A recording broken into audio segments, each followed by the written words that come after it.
There are about 15,000 care services in Scotland, and the Care Commission inspects them all. From the very young to the very old, these services care for some of the most vulnerable in our society. And it's up to us to make sure these services deliver care consistently and to a high standard. That's why when we go out to inspect services, we grade them.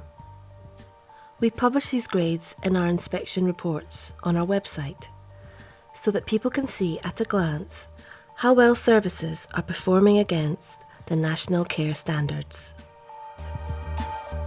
The grading system, I really see it as monitoring to ensure that services are, providing a quality service. The grading between 6 and 1, I know everybody wants a 6, and I think, that's what everybody should be working towards, is, having an excellent service. Grading system is got topics and get graded on how good or badly they're doing. I think it's a clearer way for service users and carers to actually have a look at how a service is doing. I think it's clearer for people to know, is a service good or is it very good or excellent. The grading system that's came out, I feel is perfect. Grading from 1 to 6, allowing each service to see exactly where, or to pinpoint exactly where, pinpoints their strengths and their weaknesses. I know nobody would ever want to get a 1 or a 2 or a 3. I think 6 is, from excellent, then going down to 5, very good, 4 is good, 3 is adequate, and I don't know what the other 2 are because I don't want to know, because we're never going to get them. Each service is graded against 4 quality themes at each inspection. The themes are quality of care and support, quality of the environment, quality of staffing, and quality of management and leadership. Each of the themes is graded using a 6-point scale, where 6 is excellent, 5 is very good, 4 is good, 3 is adequate, 2 is weak, 1 is unsatisfactory. This means that each care service is awarded 4 grades after their inspection. For example, 5, 3, 4 and 6. There is not one overall grade. This allows people to see how the service they use or want to use is performing in each area. It is not possible for care services to get good grades unless they can show us that they have actively involved people in their service. Anything below 3 against any theme isn't good enough, and the service must make improvements. Otherwise, we can take action against them to force them to improve. Well, I would think one of the benefits of grading, because I asked that question myself, would be that hopefully in the future people who are looking to purchase the services can actually use grading to make a decision as to whether or not they want to go with a particular provider. When I was looking for a childminder, I looked on the Scottish Childminding website, and I got a list of all the childminders in the local area. To then narrow that down, I then went onto the Care Commission's website to have a look at what grades had been given to the various childminders. I found that when I was looking for an inspection report, before you actually get into the inspection report, there is just the 4 key themes, and under each was a grade. I absolutely think it's, something that's really, really important, and has come back from, our service users, that it does give them comfort to know that they know that they're coming into quality service, and that we are going to look after them and we are getting monitored.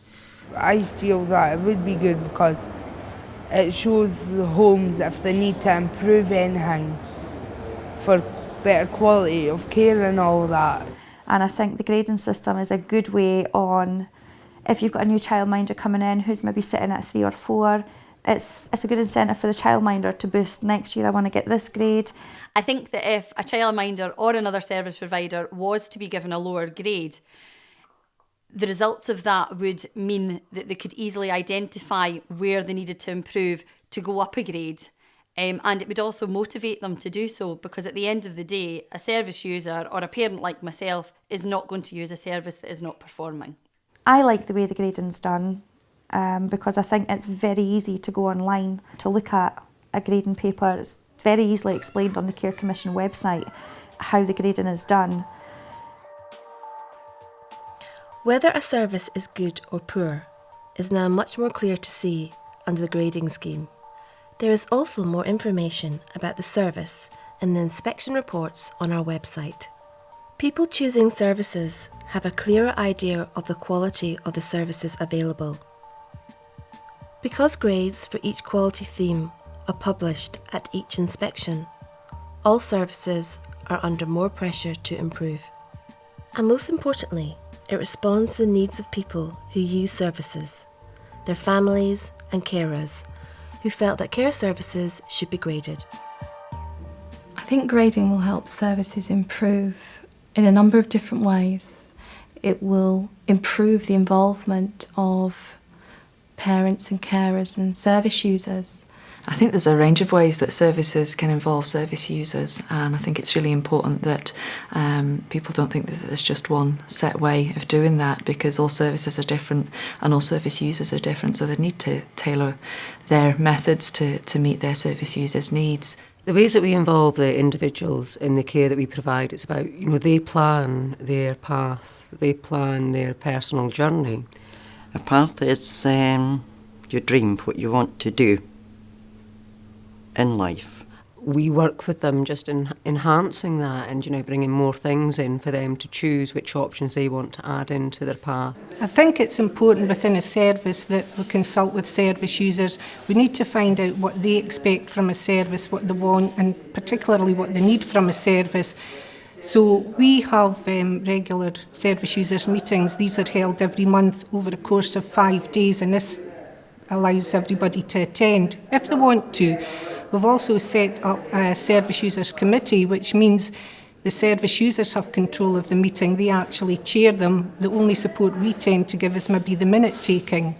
Well, I think it's quite important if you put in your pennyworth, as it were, at a meeting. But why is that important?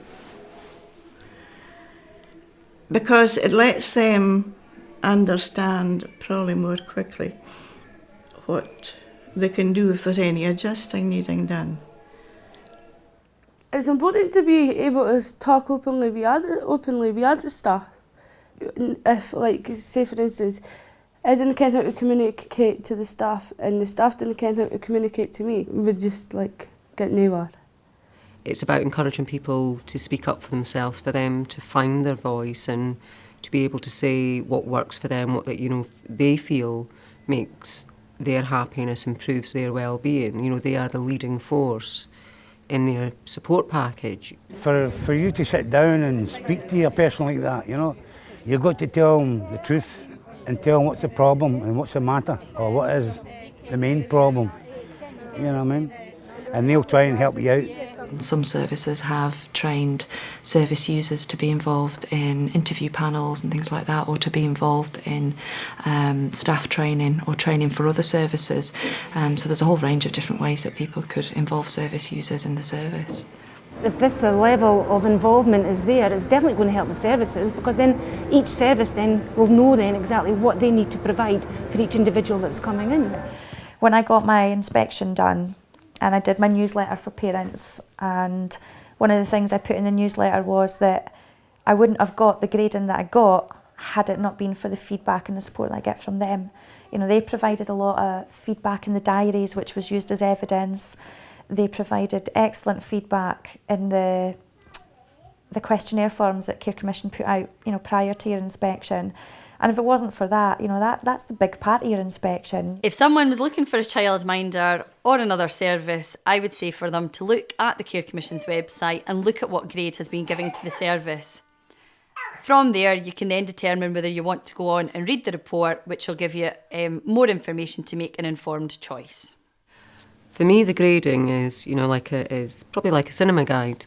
If you read and you hear a film that you've been wanting to go and watch has got a 1 star, you're probably not going to go and, see that film.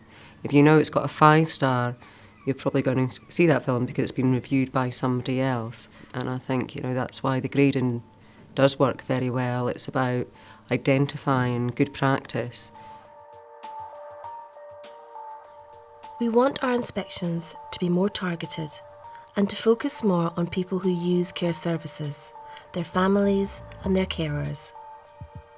Better information, more involvement with people who use care services, and clear grades is helping people make more informed choices about the care services they want to use. To find out how good your service is, ask them for their grades, read the inspection report, speak to your Care Commission inspector, call us or visit our website. For more information on grading, please call 0845 603 0890 or visit www.carecommission.com. I think it's necessary for them to be graded. It's just like everything else. It's a good thing. It shows if they need to improve anything for better quality of care and all that. It just makes it very easy to understand. Everyone can understand a rating of between 1 to 6.